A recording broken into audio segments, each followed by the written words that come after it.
ఎన్ని దేవతల పూజలు చేసినా ఎన్ని మొక్కులు పెట్టినా ఎన్ని వ్రతములు పట్టినా ఒక గురుడు మెచ్చలేదు వరమోడి కట్టలేదు పలగురుడు మెచ్చలేదు పలమోడి కట్టలేదు తిరిగి తిరిగి వశకాంతులు ఆలయ శివుడికి పాడుపడ్డ పరమేశ్వరుడి గుడిలో బల పూజలు చేస్తే కన్న తల్లి వసుంధరదేవి కంట నీరు ఎండికొండ కైలాసపతికి మల్లె అందింది ఓ రామ రామ ఎండుకొండ కైలాసం లోపల మొగని గంటలు ఊగుతున్నాయి మొగని గంటలు మోగుతున్నాయి మిన్ను కావులు కప్పి మిరుగుళ్ళ వర్షం చూసే అప్పుడు లోకాల శంకరుడు కళ్ళతోని చూసి ఏమిటి విచిత్రం వల్ల ఊగని గంటలు ఊగుతున్నాయి మొగని గంటలు మోగుతున్నాయి మరి ఎవరిని అర్ధనాదమనుకోనని చేతిలో బలాంఛన వేసి యుగలోకం జగలోకం మత్స్యలోకం మానవలోకం ఎప్పుడు చూసుకున్నాడో ఆ వరచేతిలో బలాంఛనం లోపల ఏమి కనబడుతున్నది ఇక్కడికి దగ్గర భూలోక నగరం లోపల బుద్ధివంతుల పట్టణం అంటే అది త్రివర్ణాపురి పట్టణము త్రివర్ణాపురి పట్టణాన్ని రాజ్యం పరిపాలన చేస్తాము త్రివర్ణ మహారాజు ఆ త్రివర్ణ మహారాజు భార్య కన్న తల్లి వసుంధరదేవి వాళ్ళ కడుపు లోపల కొడుకులు లేరా అని బిడ్డలు లేరా అని నా పాడుపడ్డ పరమేశ్వరుని గుడి లోపల పూజలు సేవలు ఎత్తనని తెలుసుకున్నాడే పరమశివుడు నువ్వు ఎంతటి సత్యవంతురాలు ఉన్నవే బిడ్డో బిడ్డో సత్యవంతురాలువే నా బిడ్డ వసుంధరదేవి సామాన్య దినురాలు ఉన్నవు బిడ్డ పాడుపడ్డ గుడి లోపల నువ్వు పూజలు చేస్తున్నావు పాడుపడ్డ గుళ్ళను పాడి తెచ్చినవు దిక్కులేని గుళ్ళ దీపాలు పెట్టినవమ్మా ఒకవేళ ఇక భగవంతుడే లేడు ఇక భగవంతుడు రాదు లేడా అని ఎత్తి ఏడు దోషులను మన్ను తీసిన గుడి లోపల పోసినట్లయితే అవి కొట్టేటి వానలు కొట్టేవి పండేటి పంటలు వండాయి ఆ మిందు గురువది మన్ను వంటవోదు మరి వస్తున్న బిడ్డ భక్తులకు భగవంతుడు భగవంతుని భక్తుడు అంటారు మిమ్మల్ని కాపాడుకుందని కావాలి మీ కడుపు లోపల ఎంతమంది కొడుకులున్నా ఎంతమంది బిడ్డలున్నా మీకు ఓడిగట్టి వస్తామని లోకాల శంకరుడు ఎండికొండ కైలాసము దిగి మరి నేను ఇప్పుడే ఎగిరంగా పోతా వాళ్ళ కడుపు లోపల ఒక కొడుకు పుడతాడు ఆ కొడుకు పుడతాడు కావాలి ఇప్పుడే ఎగిరంగా వెళ్ళిపోయి మరి పలవోడి కట్టి వస్తాడా అని ఒక్క జంగమయ్య వేషం ధరించుకొని 60 ఏళ్ళ పిల్ల మనిషి జంగ వేషం ధరించుకొని నంది మీద కొలువు తీరి భూలోక నగరం ఎట్లా బయలు వస్తున్నాడే పరమశివుడు ఎట్లా వస్తున్నాడు నాగమల్లే దారిలో తీగమల్లే దారిలో నాడికెళ్ళి దేవుడు నాగమల్లే దారిలో నాగమల్లే దారిలో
నడతలేదాట అయ్యా ఓ పెద్దరాలో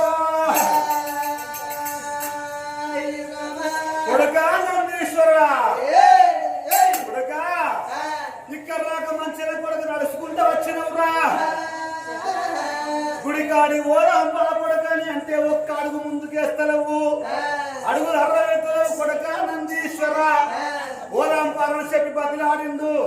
ఎన్నిసార్లు బతిలాడినా మరి ఆ నంది కూడా నడవబోతు ఓ దేవుడా ఆ నంది కూడా నడవబోతు ఓ దేవుడా ఇక కోపానికి వచ్చినాడు శంకరుడు కోపానికి వచ్చినాడు శంకరుడు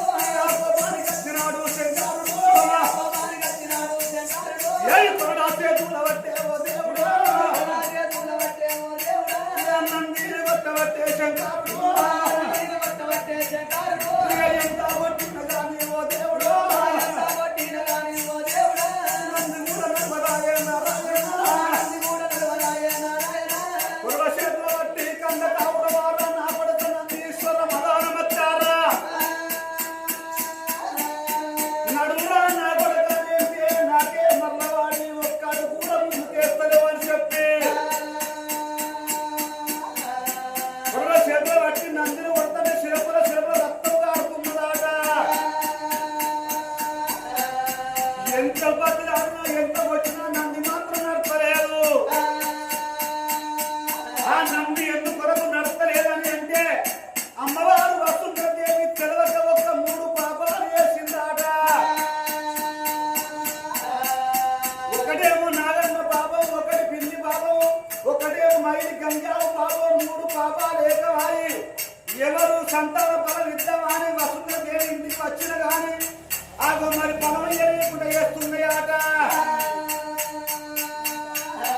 నంది 4 కాళ్ళకు గుర్తుకొని నందినప్పుడు నడవలిస్తలేవో 3 పాపాలు ఏకవాయి నందిని దిగిండు మరి కాలినడక తోనంగా పోయి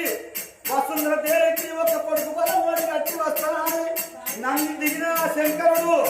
ఇక ముందుకు 3 అడుగులు వేసేవో దేవుడా ముందుకు 3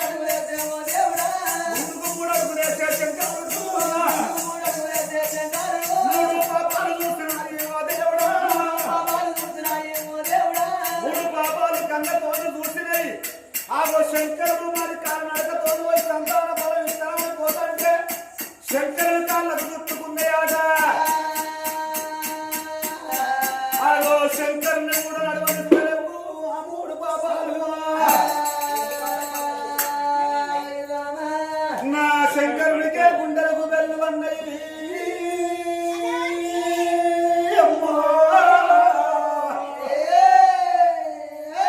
గుండెలకు బెల్లు అన్నయి కార్యాలు చల్లు అన్నయి ఏమిటి ఇది విచిత్రము ఇది వైష్ణవమాయన మరి నంది నర్తలను చెప్పి నేనన్న కాలినడకతోను పోయి వసుంధరాదేవికి ఒక్క కొడుకు పని ఓడి కట్టి వస్తానని నేను పోదాడిపోతంటే నా కాలు నడతలేవు ఆయే ఇది ఏమి చిత్రం అనుకోని గప్పుడు శంకరుడు సముద్రం తలాపున పెట్టుకొని సాపదూపకేసినట్టు అయిపోయాని ఇక్కడ యాపాకు పట్టింది ఇక్కడ యాపాకు పట్టి గోరని బండాలు పట్టిన శంకరుడు ఎందుకు నడతలేదు నందెందుకు నడతలేదు నా కాళ్ళు ముందుకెందుకు వదలేవు అది ఆగో పిరికడు బండాలు పట్టి అరిచేతి లోపల కొట్టి అరిచేతి లోపల అందరూ వేసి చూస్తున్నాడు ఆ శంకరుడు